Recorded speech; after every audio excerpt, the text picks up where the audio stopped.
I've been dairy farming my whole life. Started when I was little.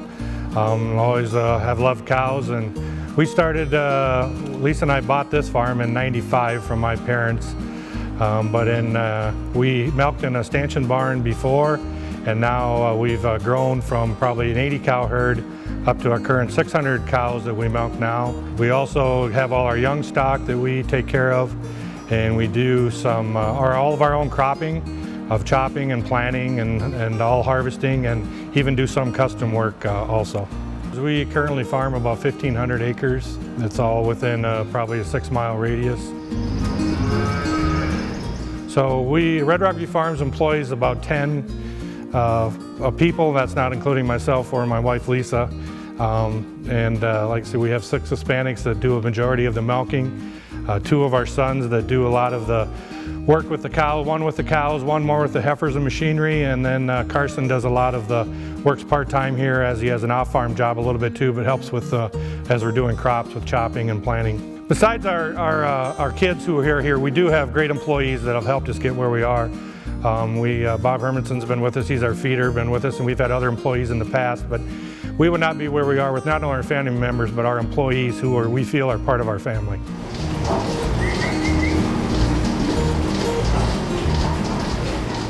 The pandemic hasn't really affected us a whole lot on our operation. Obviously, with the dairy cows, they have to be fed and milked every day, 24 hours a day, 7 days a week we have it. So the one thing we have done, obviously the community's been affected somewhat, but we have 10 employees on the farm, so we've tried to do things to keep the environment safe for them.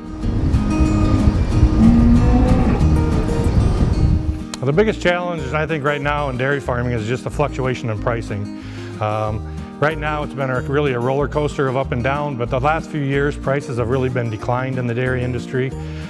So it's been a real struggle that way. It doesn't really matter the size of your farm, big or small. I think we all suffer with the lower prices. We've just tried to become more efficient, do more things on our own than we can, but the key is to grow our own forages and try and do better and just do a better job of production and efficiencies.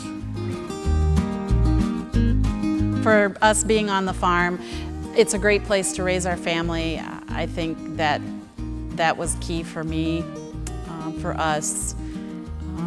And there's other advantages. Your home. I think one of the biggest advantages, like she said, was a place to raise our family. I don't think either one of us would choose anything different than what we did. And it's nice being your own boss. There's advantages and disadvantages, but it is nice being here. And now with 2 grandchildren that we just got and another one on the way, it's the greatest feeling there is to be able to have them come to the farm and spend time with them and show them the way that we raised our kids. So I think raising our family is probably the biggest asset of having our own farm.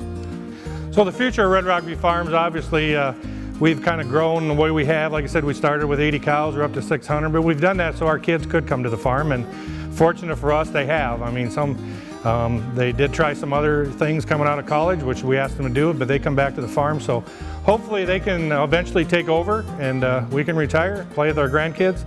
But I think they're probably going to have to grow even more with the way things are going to try and stay in the industry, but they're talking about that. We're talking about that a little bit, but it's down the road a little bit. I hope that they can take it over, and that's what we built this for, and hopefully it'll go on for future generations.